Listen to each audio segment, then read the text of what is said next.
नमस्कार दोस्तों, मैं ज्योति सिंह और मैं आज आपसे बात करने जा रही हूँ एक ऐसे टॉपिक के बारे में जो कि मेरे मन में ख्याल आया और मैं आपसे शेयर करना चाहती हूँ। माय डियर फ्रेंड्स, आजकल लॉकडाउन चल रहा है और बहुत बार हम टीवी भी ऑन करते हैं और टीवी ऑन करते हैं तो हम कभी कभी न्यूज़ देखते हैं या तो कुछ स्पिरिचुअल चैनल्स आ रहे हैं वो देखते हैं। सब अपने अपने हिसाब से देखते हैं। I watch news and then I see one thing my dear friends,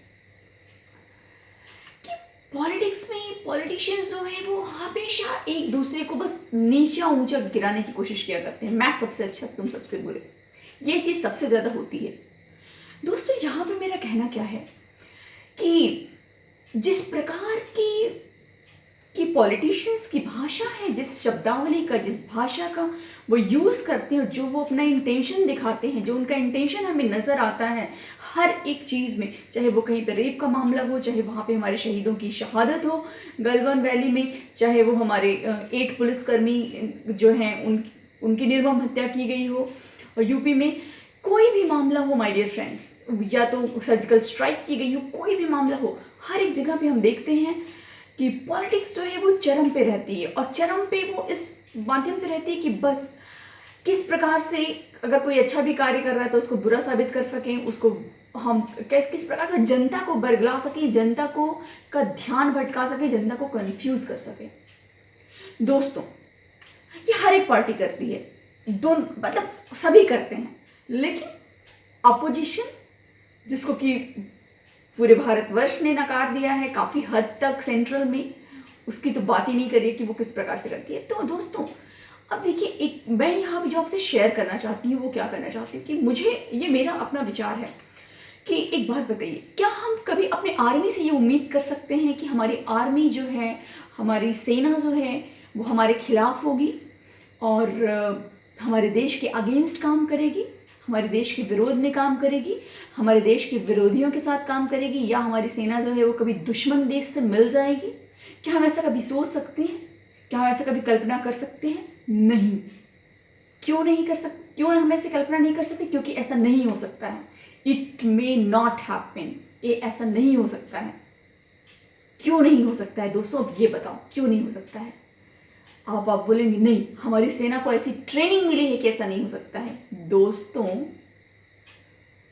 अगर हम अपनी सेना को ऐसी ट्रेनिंग देते हैं जिसमें कि वो देश प्रेम की भावना को अपने अंदर जागृत करते हैं, जिससे कि वो अपने देश के लिए मर मिटने को तैयार होते हैं, जिससे कि वो अपने आप को इस प्रकार से ट्रेन कर पाते हैं कि वो कुछ भी हो जाए अपनी जान दे सकते हैं लेकिन अपनी पीठ नहीं दिखाएंगे और अपने देश का मस्तक, अपने झंडे का मस्तक वो नीचे नहीं झुकने देंगे।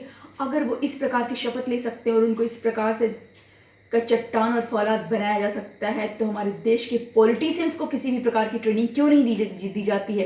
एटलीस्ट उनको जुबान की ट्रेनिंग क्यों नहीं दी जाती है कि उनको देश के लिए क्या बोलना है और क्या नहीं बोलना है? क्योंकि दोस्तों, हम देखते हैं कि आज पॉलिटिशियंस की भाषा इतनी डिग्रेड हो गई है, इतनी डिग्रेड हो गई है कि हमने ये भी देखा कि कितनी बार तो पार्लियामेंट में इन लोगों ने हाथापाई भी की है, मारा पीटी भी की है। मारपीट के मुद्दे बहुत सारे हैं। अगर आप देखेंगे तो जयललिता का भी केस था और दिस गाय ममता बनर्जी। हालांकि होता है बहुत बार लोग कुछ चीज़ों का नाजायज़ फ़ायदा भी उठा बैठते हैं। नाजायज़ फ़ायदा, आप मेरी बात को अगर समझ रहे हो तो ठीक है। कभी आपके साथ जास्ती होती है और फिर आपको थोड़ा सपोर्ट मिल जाता है, आप पावर में आ जाते हो और उसके बाद आप उससे भी बुरे तरीके से लोगों का शोषण करते हो, जैसा कि पश्चिम बंगाल में हो रहा है। वो हम फिर आपसे बातें कहीं दूर नहीं है, क्योंकि जब इलेक्शन होता है तो किस प्रकार से वहाँ पे खूनी नरसंहार होता है वो हम और आप अच्छे तरीके से जानते हैं।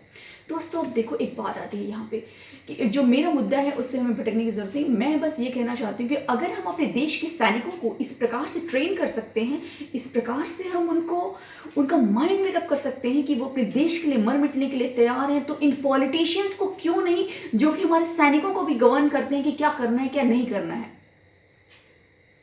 और बहुत बार ऐसा होता है दोस्तों कि हमें पता है अच्छे तरीके से कि हमारी सेना देश के लिए कुछ करना चाहती है, हमारे पुलिस देश के लिए या अपने कर्तव्य के लिए कुछ करना चाहता है, लेकिन पॉलिटिशियंस का उस पर दबाव आ जाता है। वो बोलते नहीं, ऐसा मत करो, और फिर सेना नहीं करती है या पुलिस नहीं करती है।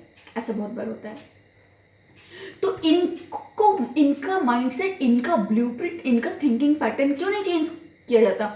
क्योंकि इसमें ऐसा हमारे देश में माय डियर फ्रेंड्स अगर आप देखेंगे राजनेता जो है, ऐसे भी कितने राजनेता जो अंगूठा छापे आ जाते हैं कभी कभी, इनको गाय और भैंस का भी अंतर नहीं मालूम होता है, और ये ऐसे होते हैं कि भैंस और गाय को भी जो है बाइक पे ट्रैवल करवा देते हैं।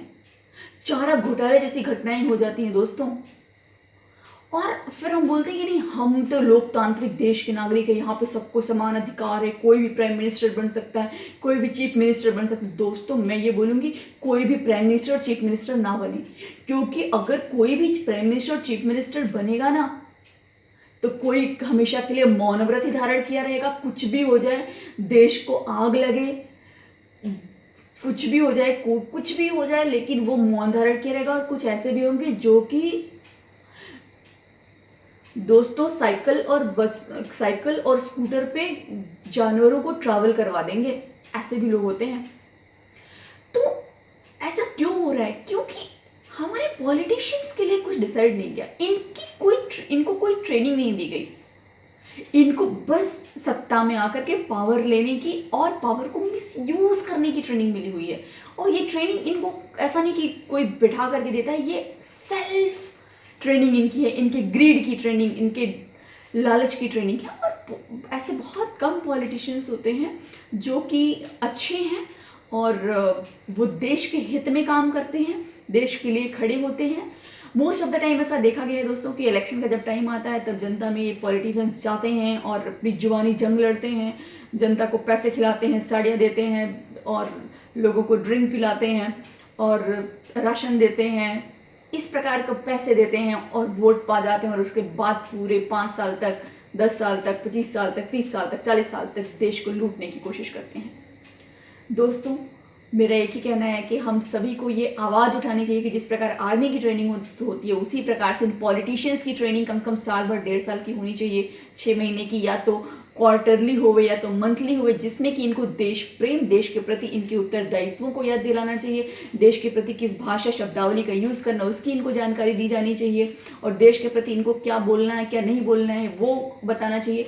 क्योंकि ये बस लोग अपोजिशन के नाम पर और लोकतंत्र के नाम पर कुछ भी अनाप शनाप बकते रहते हैं, जनता को बरगलाने की, कंफ्यूज करने की कोशिश करते हैं, राफाल राफाल चिल्ला करके लोगों को एकदम कंफ्यूज करने की कोशिश करते हैं कि मन में एक बार आता है ये रफाल क्या था भाई, ये रफाल क्या था। क्योंकि कहते हैं दोस्तों कि अगर एक झूठ को तुम 100 बार, 1000 बार, 10,000 बार बोलोगे तो वो सच हो जाता है। अगर वो सच नहीं भी हुआ तो वो लोगों के दिमाग में जाकर के बैठ जाता है और उसको लगता है कुछ तो गड़बड़ था वहाँ पे।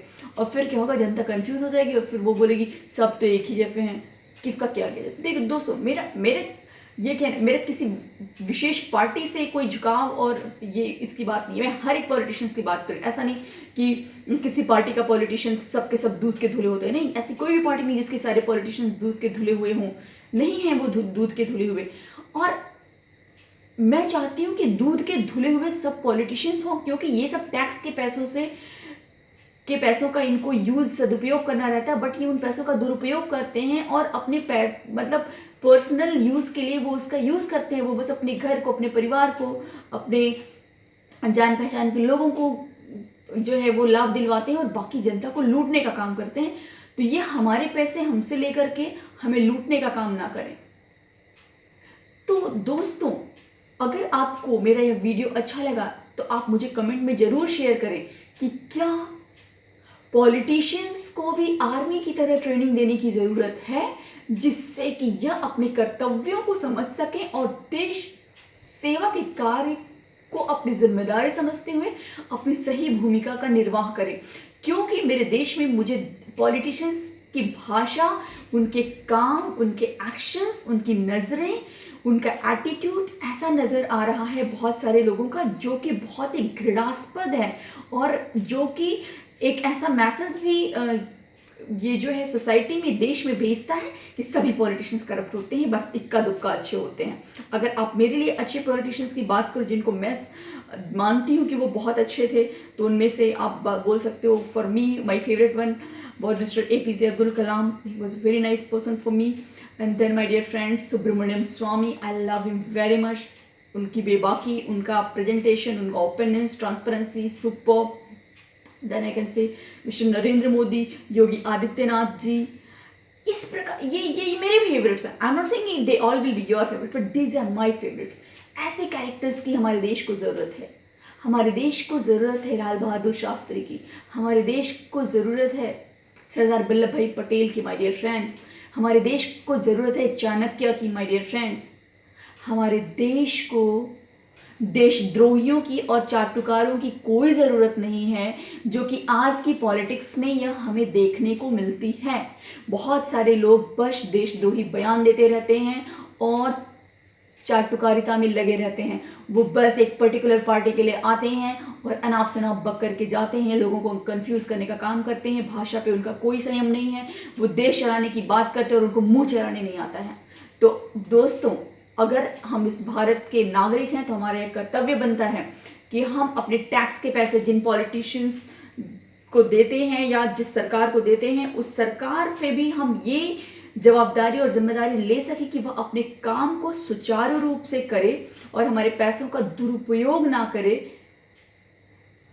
दोस्तों, इन्हीं सभी शब्दों के साथ मैं अभी आपको ये रिक्वेस्ट करती हूँ कि आप अपने व्यूज और अपने कमेंट्स ज़रूर शेयर करें, और अगर आपको ये वीडियो अच्छा लगा तो आप अपने फ्रेंड को, अपने मित्रों को, अपने परिवार को इसे फॉरवर्ड करें। धन्यवाद। जय हिंद, जय भारत।